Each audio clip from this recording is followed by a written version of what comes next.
Ready? Great. Why don't we get started?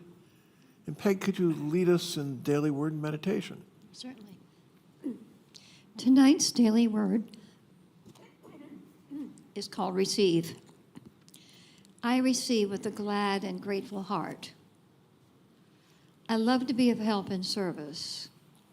Giving and sharing warm warm my heart and give me purpose. I remember this when others are eager to help me and share their good with me. If in the past I would tend to deflect their generosity, I now make a new choice. I see God as my source and those with generous impulses towards me as channels of God's good. I receive graciously, knowing I am blessing the givers with warm feelings. I receive with a grateful heart, open to receive blessings from all kinds of channels, even those that are surprising to me. Whether I'm giving or receiving, I find God in every exchange. I am in the flow of life, receiving the world's abundance gratefully.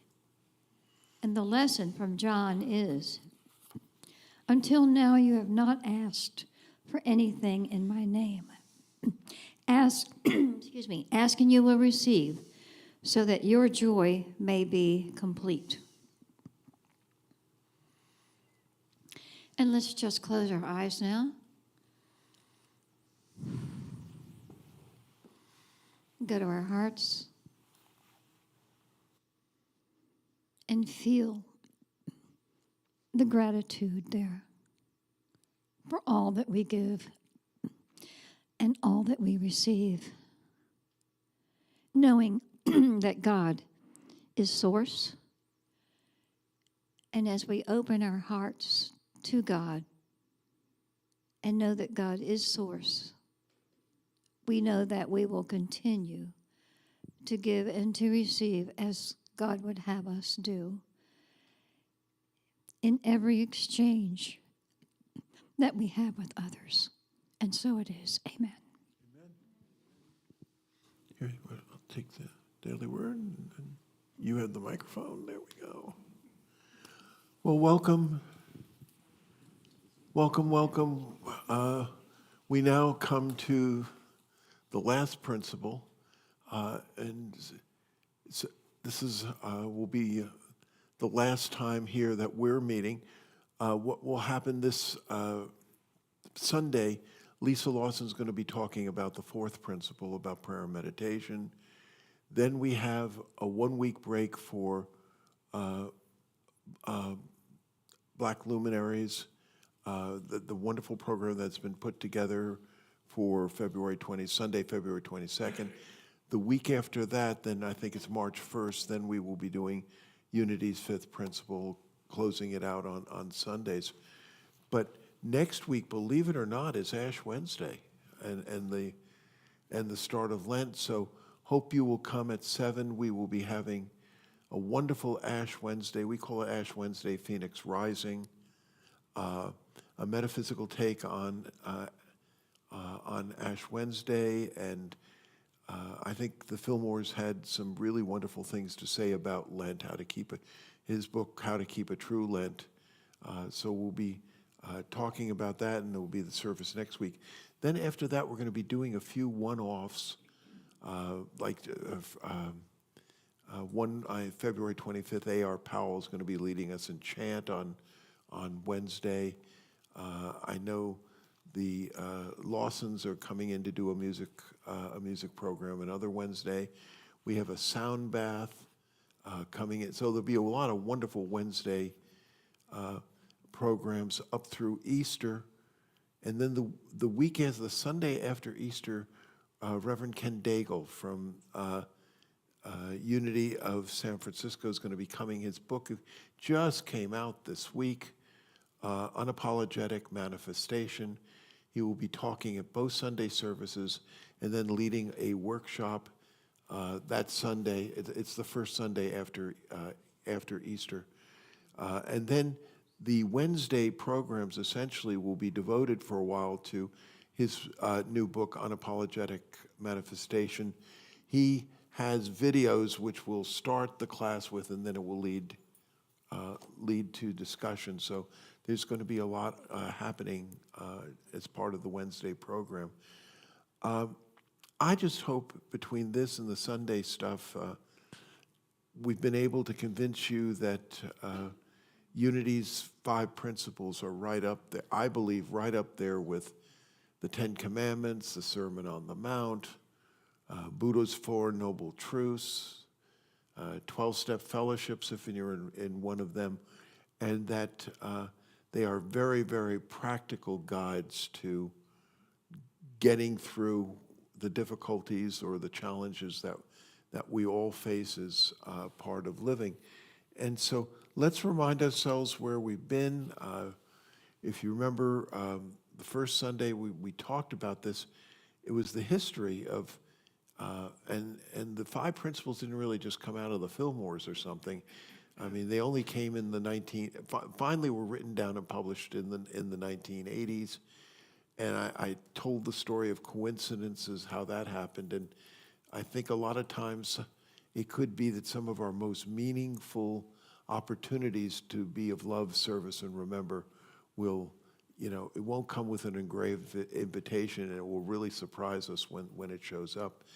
Remember the first unity principle: God is absolute good, everywhere present. The second, that there's a divine spark inside of all of us, and that is who we truly are. Our nature, we are inherently good. Well, how come there's so many stinkers in the world? The Fillmores also talked about error thoughts, thoughts of scarcity, lack. I don't measure up, I'm not good, I was born under a bad sign. My life is one experience of bad juju. I mean that kind of, nobody likes me, everybody hates me, I'm going to eat some worms, that kind of great spiritual thinking. And it's I think almost like in the mornings here, it's not that the sun has gone away or is disintegrated or something. The sun's here. It's just that in my neighborhood, and probably your neighborhood too, the fog is pretty thick, or has been, blocking out the sun. But it doesn't mean the sun's not there. And I have perfect faith that by 10 or 11 o'clock, the sun will melt away the fog, and the fog will be gone. And so error thoughts can be like that, blocking out that spiritual light. And when we're in our error thoughts, resentments, fears, and things like that, it's hard to be at the top of our really hard to be at the top of our spiritual game. And so that led to the third principle. Remember that our thoughts are prayers. We're always praying. Our thoughts are prayers. Take charge of what you're saying. The magnifying power of the mind. What we seem to concentrate on or think about, that's a lot of times seems to what, almost like revolving credit. It revolves into your, you don't pay your bills, they revolve into your neighborhood. And so out of that also comes the law of attraction, the law of mind action. A thought and mind produces after its kind. Also comes affirmative prayer. That leading to the fourth principle about that prayer being that great uplink, and meditation almost being like that great downlink, that connection with spirit that doesn't depend upon Wi-Fi. It doesn't depend upon, can't be hacked, and it's always there 24/7, which leads us to that last unity principle, which is where we are today, and I think in some ways the hardest. Ellen Davenport puts it, knowing and understanding the laws of life, also called truth, are not enough. A person must also live the truth that he or she knows. And in the kids' version, they have it, I do and give my best. By living the truth I know, I make a difference. and we every Sunday put it in, we must take action. That intellectual head knowledge, great, and everything else like that, but it doesn't doesn't really make this change. I love the story about there were 5 frogs on a log, and one of the frogs made a decision to jump off the log. How many frogs are on the log? And the answer is 5. Making a decision doesn't mean. We joke around about, Peg will say, I really think the kitchen needs cleaning. And I said, well, I'm a New Thought minister. I'm thinking about. Well, and so the action, as Nike would say, just do it. And that, I don't know about you, that can be really, honestly, truly difficult. I just want to go through. Ellen talks about in the beginning of this that she says, she writes, the first 4 principles constitute a handy check list before taking action. 1, the first one, do I affirm divine intelligence and love in this situation that I'm in? 2, do I remember my own divinity and that of others involved? The third, do I take responsibility for attracting this situation into my experience and know that this outcome for me will match my thoughts and feelings about it? And then the fourth, having aligned myself with God and the universe, the good, and received guidance. Have I received guidance before I act? But then that gets to the fifth, finally taking the action, actually doing it. And what I remind myself of, it's a story of Mort Saul, the humorist. He said he had bought a copy of the world's great books and put it in his library. He wasn't going to read it, but he thought maybe through osmosis it would seep in. It would seep in, and unfortunately, that doesn't appear to be how it works. One of the things which I have found really important, sort of to kickstart and get going, is I really have made morning prayer and meditation. I'll let myself, get coffee, put socks on my feet and stuff like that. But it's right in. I joking around now because Patty and I seem to get up very early, so I joke before texting Patty. And ungodly out. It's funny to text her and then get a live response back. But before that, really making the commitment to do that prayer and meditation, because I find that really mucks out the garden. It really mucks out the garden, or mucks out the stable, weeds the garden, and helps me to get in, as it were, a good frame of mind, a good spiritual frame, a frame of mind. Anything, I'd be curious. Last time we started off on sort of what not doing. What are we not doing? I was thinking maybe to turn it around and what are we doing? What are some of the things you do in terms of the fifth step, which really works for you to really sort of kickstart and get it going? I would put for me making that daily commitment of prayer, of doing the prayer and meditation, in first thing in the morning. And if it's somehow we're late and I have to get Therese to school, I'll get her to school, but then I'll do my prayer meditation in the parking lot after I drop her off. I remember my late wife, Debbie, used to do her prayer meditation at 4 p.m. And I kidded her. I said, at 4 p.m, God's watching Oprah. He's not listening. By 4 p.m, he's not listening. So anyway, I'd be curious, things you have done or found effective sort of to kickstart you into getting into the right, as it were, into the right direction. I know yours a lot of times is journaling, if you want to. Yeah, journaling really straightens me out. I start off, dear God, and I usually confess whatever era thoughts I've been hanging on to for dear life, and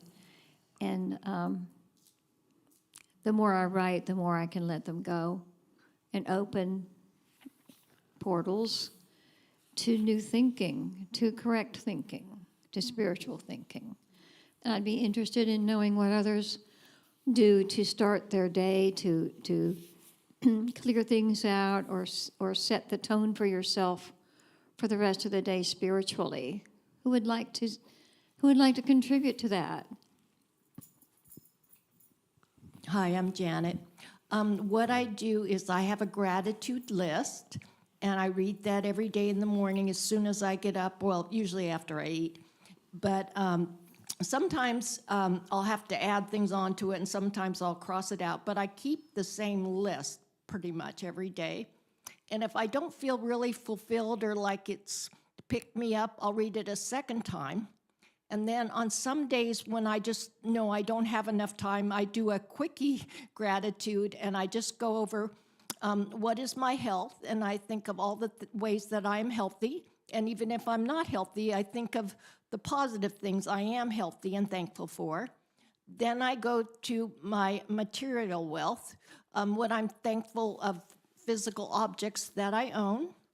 And then I do friends and family, and that includes doctors, dentists, and everyone that helps take care of me and helps me in all sorts of ways. Great. Very thorough. Thank you for sharing that. I try to do it even before I eat. I like to do it. But I read about 5 books. I read the daily, whatever the entry is, and I read the Daily Word every Good. morning. That's the first thing I read. And also a book called God Calling. I don't know if you're familiar with that, but that's a really good book.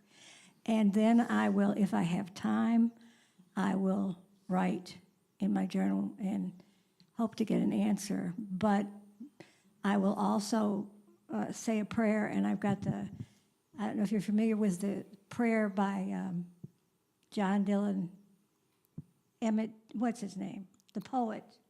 John James Dilla Freeman. Yeah, he's got I Am Here, it's called. Yes. It's really a wonderful prayer. So I read that, and then I try to be silent for 5-10 minutes if I can. And then I say the light of God surrounds me in that. Mm-hmm. And it really gives Well, they call it the monkey mind. I don't think that's very respectful.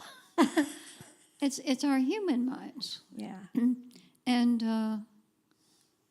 we're entitled to think whatever we please or whatever we will, and we're open to being led down a different path when the time is right for us and when we feel spiritually clear.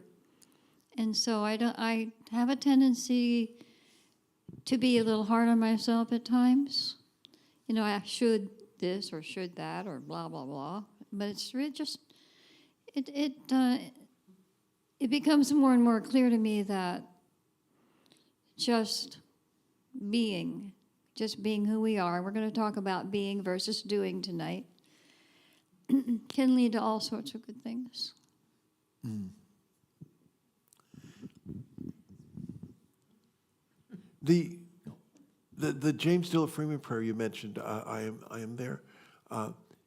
His first wife, Catherine, who he loved dearly, doctors told him that the cancer had just so spread and that barring a miracle, he should really, truly prepare for her, making her transition.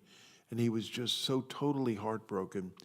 He came back to Unity Village and went into the Silent Unity Prayer Chapel, and he really felt a channel for this prayer that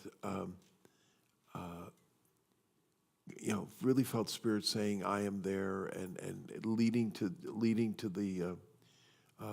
that poem, which was left by several astronauts on the moon. I mean, and it's really.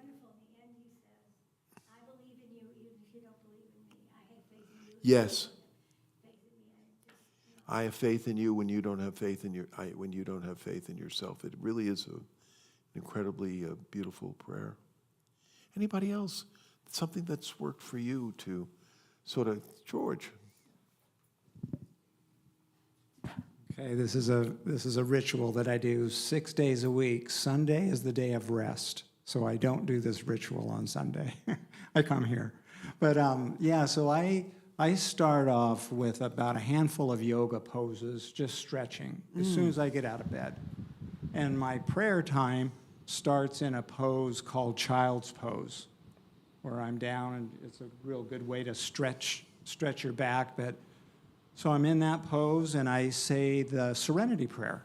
So that kicks off the prayer portion. From there, I go to 12 timed minutes of meditation. And 12 minutes because in a training I did with Dr. Dan Siegel out of UCLA, there was some research that would support, there's something about the 12-minute mark and beyond in terms of meditation, where something's happening in the brain. So I tie a little kitchen timer, you use in the kitchen. I set it for 12 minutes. I sit in silence, say some other kind of prayer, prayer words. And then from there, I get in front of the computer and I follow this breath work. There's this guy named Wim Hof, and he has this breathing technique. Some may be familiar with it, but so I do 3 rounds of the breath work, and then I read out of One Day at a Time in Al-Anon and Daily Meditations for Men, 2 meditations books, and then that prompts me to do my journaling. So that that just becomes my routine. And the interesting thing about it is every now and again I tire of it. Like I just think to myself, gosh, this is just too rote. But most of the time I'm just really aligned with it. And the byproduct of it is it makes me feel centered, less anxious, more awake. Wonderful. Anybody else? I love times when I've done this and people have talked about times in nature, walking the dog. I wrote a blog, which probably will be a few weeks down the road published. I try to stay a few weeks ahead, but essentially was about a guy who his prayer life was just not going anywhere. And somebody said, "Have you tried coloring books?" And drawing and coloring, and he started doing that, and it really, honestly, truly clicked with him.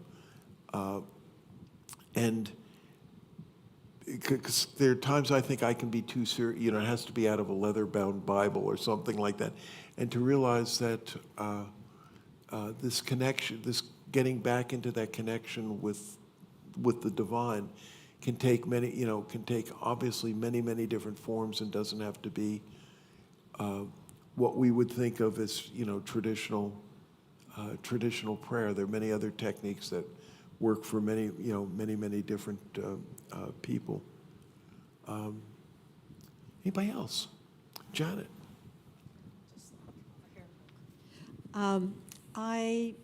When I get up, use the ladies' room, and then I climb back in bed and I pull out my daily word and I read that. And then I get up again and I get dressed and I go out. I talk to my plants in the backyard. I talk to the chickens. I talk to the feral cat. And it's all communing with nature. It's communing with life, and for me, those daily chores are part of my connecting and grounding myself for the day. When my middle daughter, Rachel, was here, she's a senior at University of Massachusetts, and she's really got into ballroom dancing, swing dancing. Met a wonderful man, wonderful guy. They've been I guess going out together for for a while now, but they both like. I mean, it's big band music and stuff like that. She found a place in Sacramento, which it really was. I guess it must be the piers or whatever. It wasn't, shall we say, the most scenic part of Sacramento, but it was really right because it was like this, looked like a seedy ballroom, knock three times and tell them, Bugsy sent you or whatever. And I mean, no alcohol was sold at all. I mean, the hardest drink, I think, was a Diet Coke that was sold. And it was a bunch of mostly, I'd say late 20s, 20s or teens doing ballroom dancing and stuff, and swing dancing and bebop. And it was just seeing them out there dancing and all that, it just struck me as so, really so, so incredibly spiritual. And what really struck me, because Rachel could be really shy and socially, not the sharpest knife in the drawer. And there she was getting up and asking guys to, the etiquette, what you can ask any, people ask each other to, to dance and all that. And I just thought it was just really beautiful. And to remind myself that spiritual connection can take many different forms besides Bach cantatas and nothing against Bach, but I mean, it doesn't have to be leather-bound Bibles and Bach cantatas and stuff like that. I love it. Ellen writes, I'm on page 118. This is in writing about the fifth principle. We know from principle 3 that what we focus on expands. That means we can live the truth merely by focusing. Focus on peace and harmony in your workplace. Focus on love in your family. See whether it makes a difference. If nothing else, you are adding peace and love to the one mind, thought by thought. It adds up. By the same token, focusing on whatever we dislike empowers it. This explains self-fulfilling prophecies. We predict something bad will happen, and it does. What we focus on grows, whether our focus is positive or negative. Now, for me, I think that's really an important thing to remember. And what am I focusing on? Particularly when you get into a news cycle or something like that, I can see a lot of times focusing on the quote bad guys and ain't it wrong and stuff like that, instead of focusing on what is it that you really, as Gandhi would say, be the change you want to see in the world. And if and it's stuff to focus to focus on that. Does I'm just also curious about that magnifying power of the mind. Have folks any examples that you've seen? You've seen.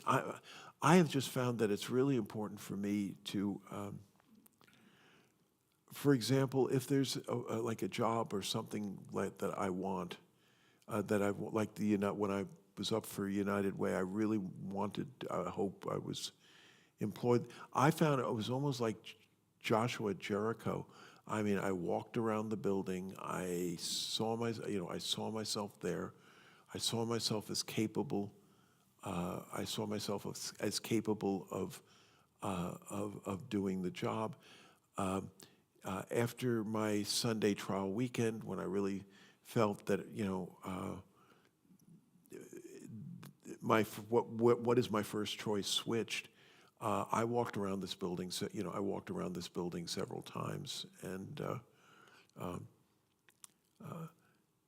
I was going to go in, but Rick and Leslie, I think they were trying to close down. Wouldn't have appreciated it. So anyway, I learned at an early stage. You listen to Rick and Leslie. So,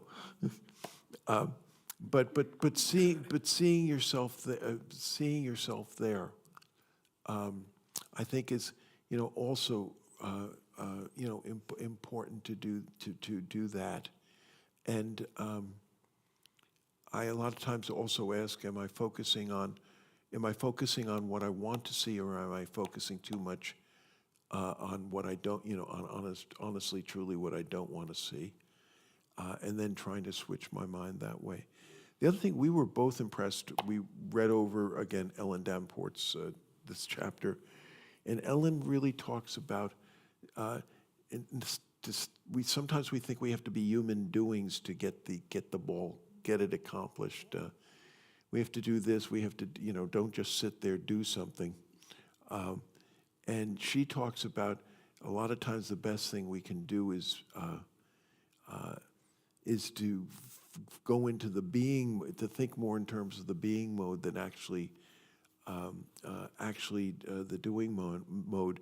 And Eric Butterworth was very big about that too.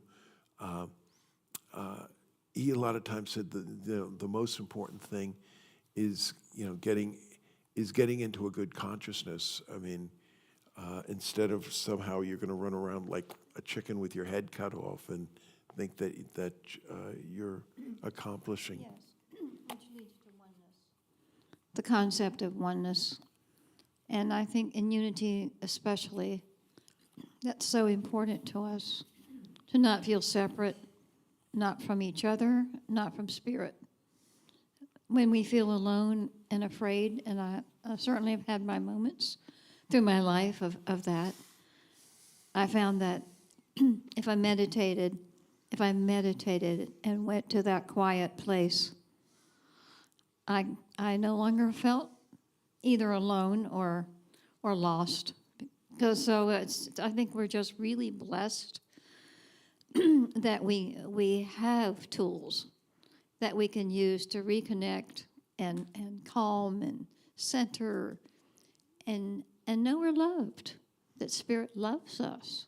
There really is an essence, a power that we can chime into. Any reaction? Yeah. Could we get?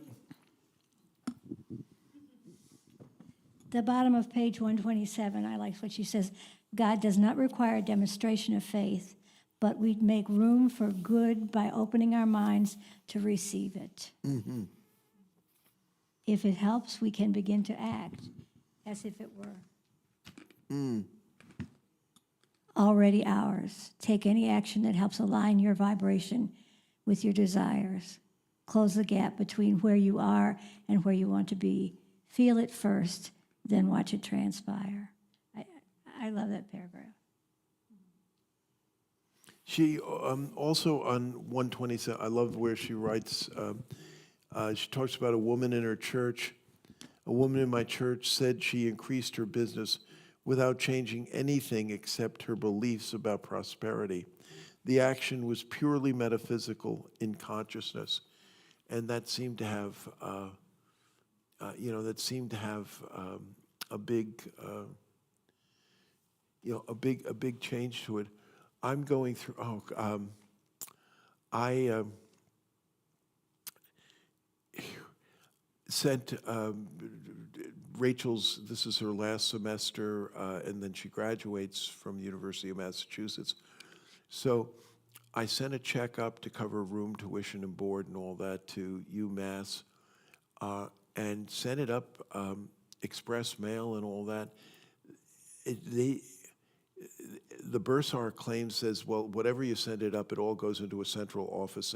Like tell them I want rare, I want my hamburger medium rare.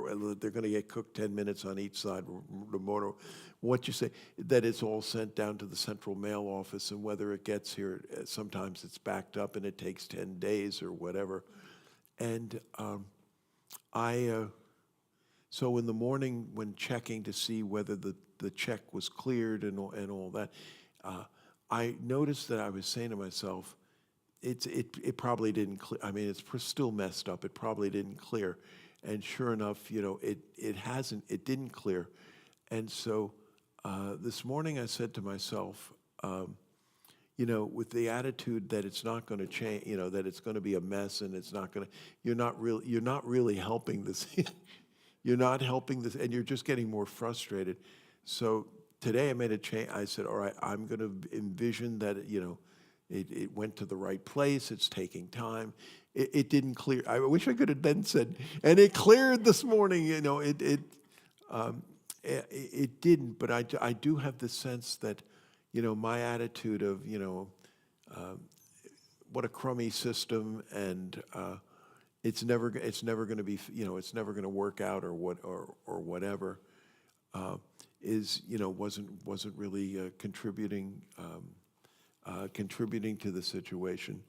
What I also was deeply struck, on page 122, Ellen writes, living the truth or practicing principle is very often a swim upstream against mass consciousness. Have you guys found that to be the case? I mean, that sometimes when you're holding these principles, it's you feel like a one-man band marching, and where everybody else is, the other way, and a lot of times I've not liked to stick out like a sore thumb.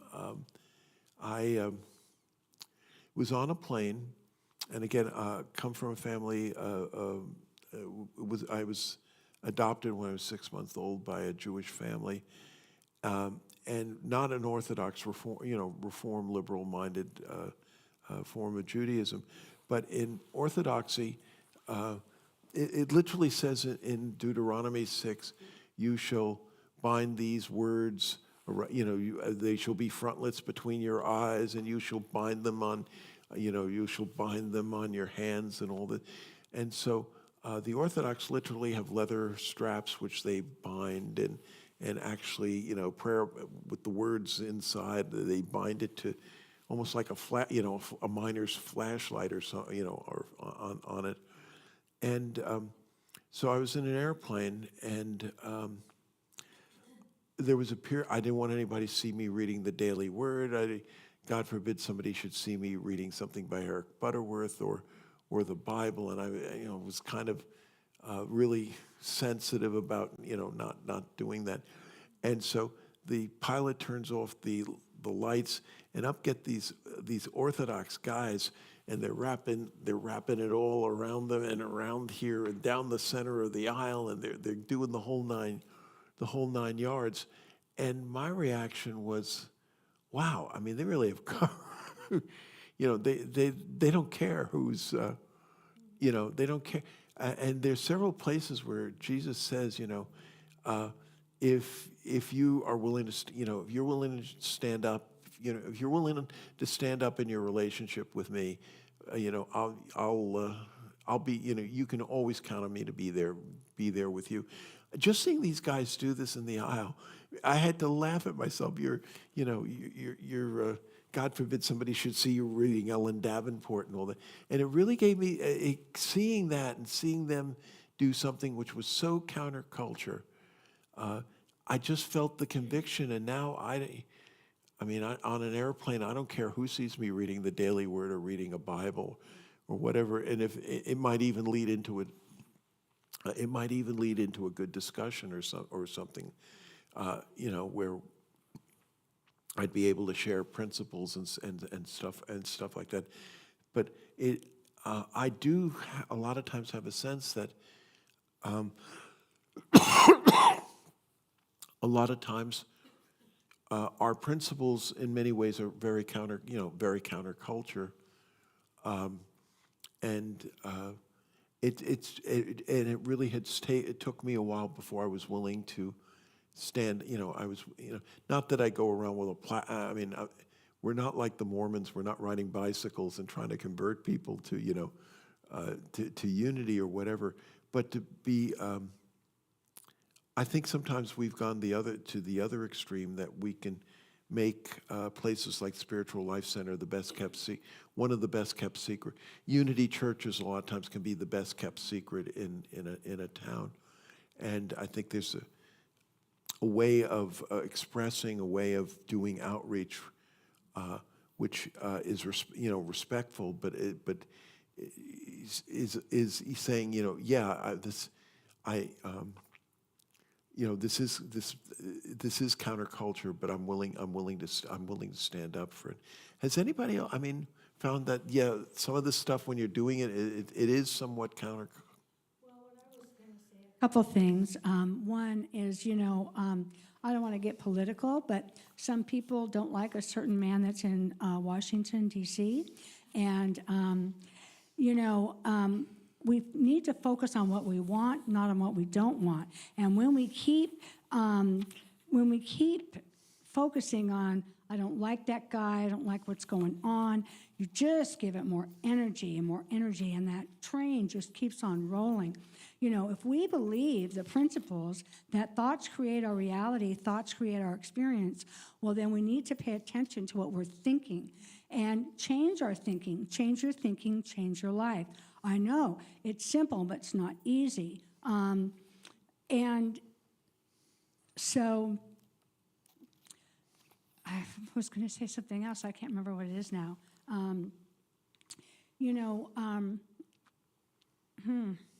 I lost it.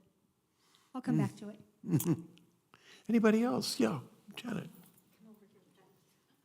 To tag on to what you were saying, we were actually having a similar discussion during dinner last night, and I did, because I was reviewing the chapter, and I was on that tact of thinking, being conscious of focusing on what I want, focusing on the positive, not on what's happened, not on, what's going to happen next, what next screw up is going to be. Instead of focusing on that, I was telling my daughter, we need to send that person in Washington, D.C. love. We need to send him understanding. We need to send him the opportunity and the wisdom to think more openly and more lovingly. Because if we're sending him the negative that he's sending out, it's just going to continue to grow. So I have those moments when I can do that, when I can, go, oh, you poor dear, you're so misguided right now. I send you wisdom, I send you love, and it's hard to do sometimes, a lot of the times, because it's so much easier. I feel like we've been trained to focus on what we don't want instead of what we do want. Letting go of whatever the past was, yes, we can learn from it, but we don't have to hang on to it.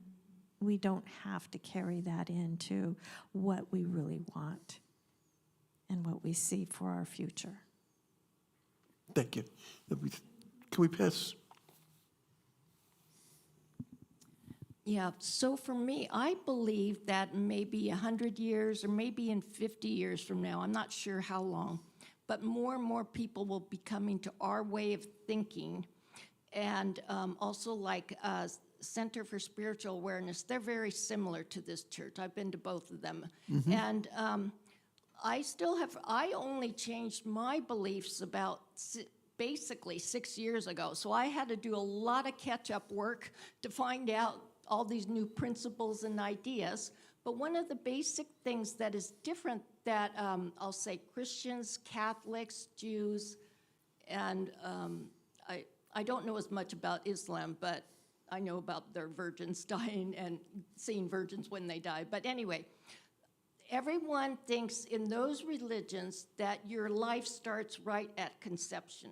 I know beyond a shadow of a doubt I've had multiple lifetimes before, multiple, and I've seen them, and since I've opened my third eye, I've seen them more, but I even saw them, maybe I started seeing my other lifetimes about a year before I opened my third eye. So I think that's one of the basic things that is going to change, and that's going to be in my book that I'm writing.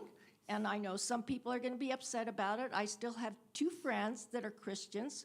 I respect their religion because I used to be a Christian for a long time. I went to Bible studies. I know, especially the New Testament, inside and out, just almost as much as they do. But I respect their beliefs. You know, they're on a different spiritual path. They're on the same spiritual path I used to have 10 years ago. But that doesn't mean things are going to change. And I know things are going to change just because I have visions and I just know these types of things. Thank you. Thank you. This brings us right to on page 119. She talks about the 2 presidential candidates, that they're neck and neck. And she says half the country is voting for A, the other half votes for B but despises A, and A is going to win because A gets the most energy out of the voters. And I think that's something to consider too, that it tells to me that negative campaigning doesn't work. I don't think, and I don't want to be, if I watch the news, I'm going to get upset and I may go around and call somebody and say, I would rather focus on the good and say, I like this candidate because, it's putting our energy, if we don't like somebody and we keep talking about and pointing it out, it's putting our energy on that person. And I don't want to give those people energy. I believe we should pray for them, but, I don't want to talk it up because I think that's focusing the conscience. Yeah. We have to use this thing. I hate these things. What this class has taught me and this book is I'm staying focused on my thoughts, my reactions, and letting go of all this out here. It's my right to not watch the Super Bowl. I don't have to. I don't have to like it or not like it. So I have been trying to just, when I wake up in the morning, focus on me and what is going to make me not stressed, and calm, and say my prayer work. And it has been working a lot better than just climbing out of bed and reaching for the coffee pot. But I have to monitor my thoughts. And I think that a lot of our society right now is too focused on, well, my side's right, your side's wrong, which is creating the energy that you're talking about.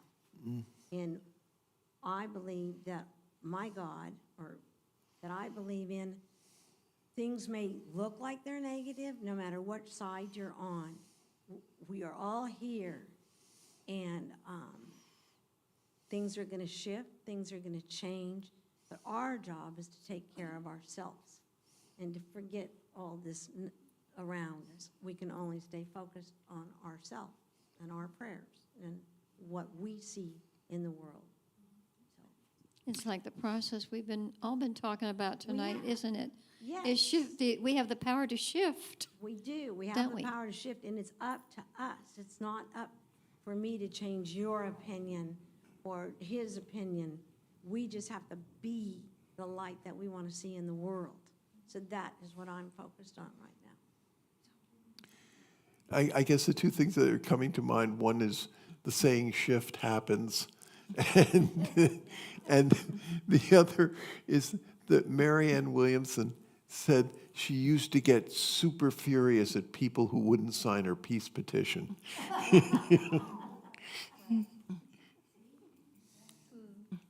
Well, I just wanted to say, yeah, I agree with you on that. And so what I do is, what I've learned is when I start feeling stressed out about something, I'm realizing I'm not in the present moment. I'm worrying about something in the future. I used to be worrying a lot about the past, but after doing the 12 steps, now sometimes it's the future. So the way I catch myself is, what am I thinking about right now? And it's always something in the future, so I bring myself to the present, look around at the walls, my body, try to take in my 5 senses, and it helps me to concentrate on now. Yeah, that's what I was saying. I have 2 friends that I don't agree with them at all, but I don't even let on. Maybe I'm actually afraid to tell them, my beliefs. They're going to find out when my book comes out. And I'm going to have a pen name, but I have multiple reasons why I want a pen name. I have a very common first and last name. But also, I don't want them to know that the book out, because one of them's a bookworm, and I know she will find my book. So I'm going to have a big confrontation with her as soon as the book comes out, and I'm dreading it. But anyway, I know that, well, I'm thinking in the future right now, so I'm catching my thoughts. But as long as I keep catching my thoughts and saying, what am I thinking about now, that always helps me. In fact, the past and the future really don't exist. I think it's just one long sustained moment. And, in this 3D reality that we're in right now, we're seeing it as a past and future. None of that exists, and space doesn't even exist. Time doesn't exist. When we die, we go to the astral plane, and everything's going to be different there. There will be no time there and no space. I know that. And so I just wanted to let you know about that, how I think about that. Well, what if you didn't have a big confrontation?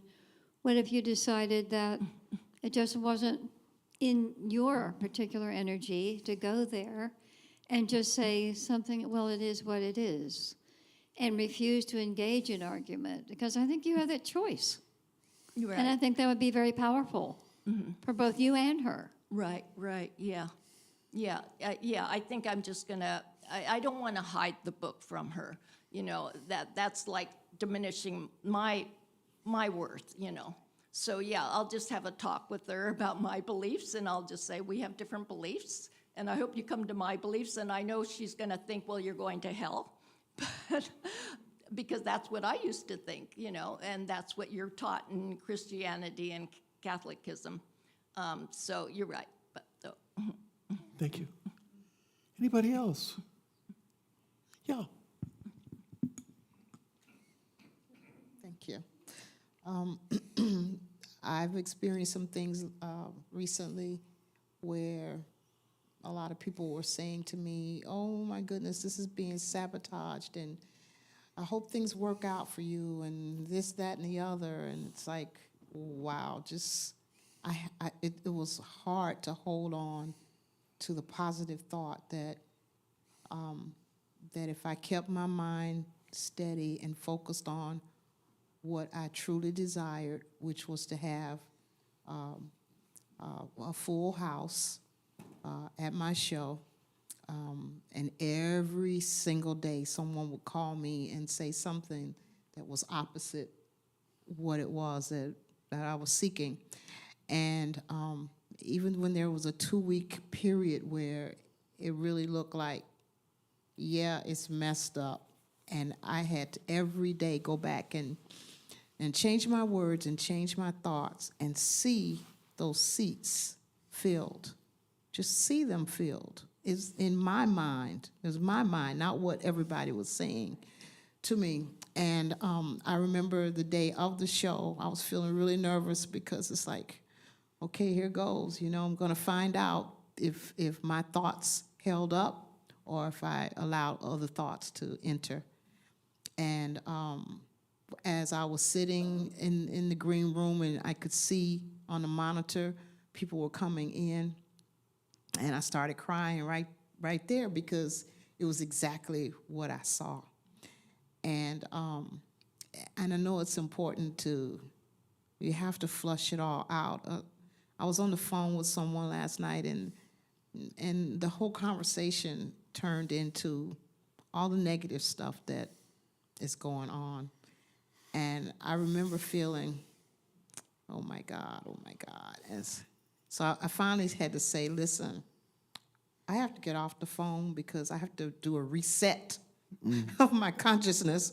And she says, what do you mean? And I said, I've gone down the road with you. I've gone right down the rabbit hole, and I was not there until we started talking about it. So I'm going to get off the phone right now and reset my thoughts, my consciousness, because there are things that I would like to see.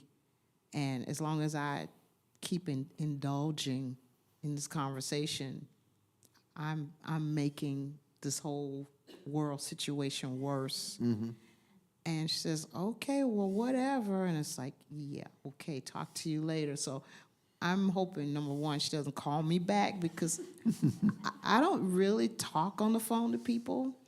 And she has just started calling me about maybe one thing, and then I notice how the conversation turns. And it's like, if you're calling me for this, I'm not available for that. And so the next time, I already know if it's a call from her, I just won't respond. I won't answer, because I know that it's easy to get caught up. And when I start my day, which I didn't talk about earlier, if there's anything on my mind when I wake up that is of the negative source, and it lingered from the day before, that's the first thing I do, is talk about what it is I would like, how I would like for the world to be, how I see the world, how I see it as the positive place. I used to have this mantra that says, I live in a safe world. I used to say that. I live in a safe world. And I realized I hadn't said that in a long time. So I have returned to living in a safe world. It's just like when I get ready to get it, well, before I get in my car, I thank God for the protection out on the road. I don't ask for it, because I know that I'm guided and protected, but I acknowledge and thank God for that protection. So I know it's because our minds gather information and we hear things repeated in our heads. I know it's important to stop and reset, because we have all these waking hours, and if you carry that into your sleep, that's with you in your sleep. And if you wake up with it in the morning, you know that it's been with you in your sleep. And so I just know it's the right thing for me to do, is to reset as often as possible, so that I can continue to create my world in the way that benefits me. So that means whatever it is. I just see those things, and it makes my life lighter, freer, more positive. Sometimes I share things that are heavy on my heart, but I still have to see whoever it is I'm thinking about in a positive light, and that they do have the ability to change when they're ready. And so that's pretty much how I feel about my words and my thoughts. Thank you. That's Thank wow. you. That was beautiful. Thank you. Anybody else? Thoughts? I really have loved and treasured this time of going through these 5 principles. I think they're, a lot of times when things, what General Schwarzkopf used to talk about when the bovine scatology hits the fan, to say it, go through this in my mind, and to remind go step by step and remind myself of this. And then after I do that, a lot of times, things might not have changed so much in the outside world, but I've changed. My consciousness has changed. And that time and time again makes all the difference, all the difference in the world. Yes. Can we, Mike?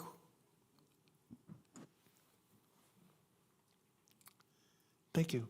Yes, I know, like for a while, I stopped watching the news for quite a while, and then I started again, and then I noticed it was lowering my vibration and frequency, because I was really getting caught up in what was going on in Minnesota, even though I'm not even there, and what was going on in Iran, even though I'm not even there, and I don't know people personally from either of those places. So I just decided I'm not going to watch the news or read the news, because I thought, well, if I read the news, I won't have as much negativity. But I still would get caught up emotionally, and I was realizing it was lowering my vibration and frequency. So what I've decided now is only when there's an election going on, because I like to be an informed citizen, I'm going to read about it as much as I can, but I'm not going to watch the news. I might watch the debates about it.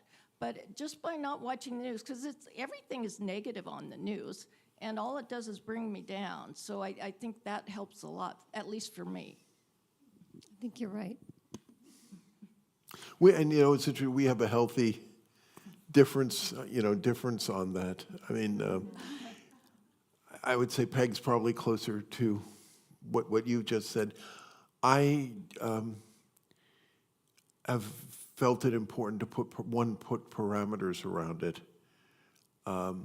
But I do feel, it's important to be informed, to put parameters around it and be selective of what sources I'm going to for that. And also to remember that news by definition is the exception to the rule.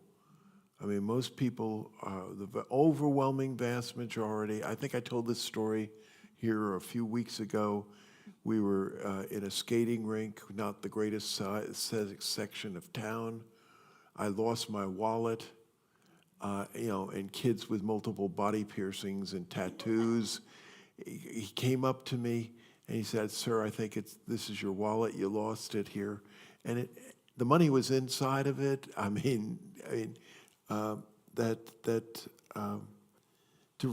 remember that most people are, want what's good for their children and are trying to just do a better life and are decent. But that doesn't make that doesn't make the news. I remember getting in trouble when I was the minister in Lynchburg. But I said it. I said, I know for a fact that so many of you here are doing such good work, volunteering, really trying to transform lives and all that, but it will never make the news.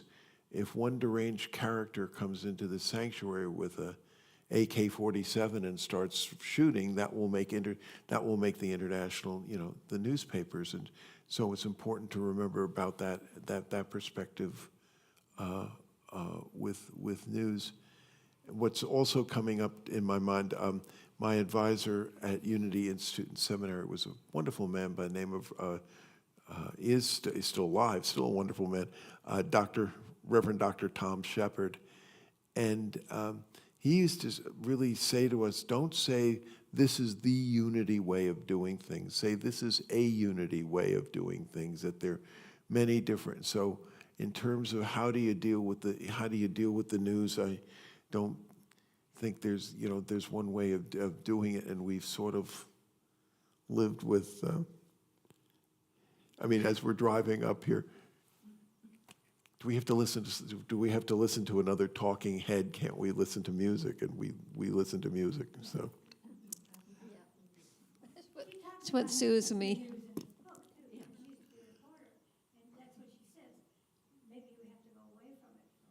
yes. Yes. But there is a difference. On my social media feeds, I seem to get people hitting each other and mud wrestling, where Peg gets all these beautiful pictures of Buddhist monks. and animals, also a lot of animal stuff. Yeah. Cat stuff and elephant stuff and you name it. So I'm into that. So. So why don't we just center a moment? I just want to thank everybody for being here and the wonderful discussions that we had tonight and all the sharing and caring. Thank you so much. It warms my heart. I think it enriches us all. So thank you, everyone. Thank you. And I'm looking forward very much after Easter of starting on Wednesday nights of doing Ken Daigle's Unapologetic Manifestation. It really, I guess I would call it metaphysics with an attitude, positive attitude. I noticed online, you could get the book and a workbook. Are we going? I haven't gotten the workbook. I have the book. I have a call into him. I mean, I was looking at that going, do I want to do both? I want to say, honestly, how essential is. So anyway, as soon as I hear, we'll Patty and I will, we'll. Oh, he will definitely. And I have one more question. Sure. I'm sorry. You mentioned the monks. Are we meeting this Friday? This Friday, and I won't be. I'm pre-committed, so so it won't be. But it's actually RJ will be meeting folks outside and we'll be meeting people outside of SLC, walking them down to the Buddhist temple, and meeting with the monks there. So. And we're meeting here at 9? I thought it was 9:30. I thought it was 9:30. So. Okay. So why don't we just center a moment? Take a deep breath in. Slowly let it out. Dear Spirit, thank you for so many sources of spiritual wisdom down through the ages. One God, many paths. And we honor all paths that lead to enlightenment.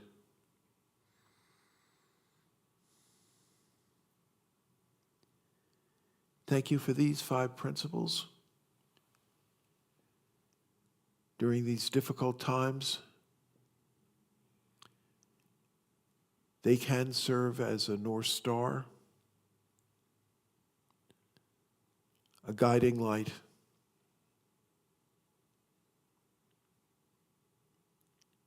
And with this in mind, with such joy, we gladly go into the silence.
And we gladly say that prayer for protection. The light of God surrounds us, the love of God enfolds us, the power of God protects us, and the presence of God watches over us. Wherever we are, God is, and because God is, all is well. Thank you. So it is. Thank you.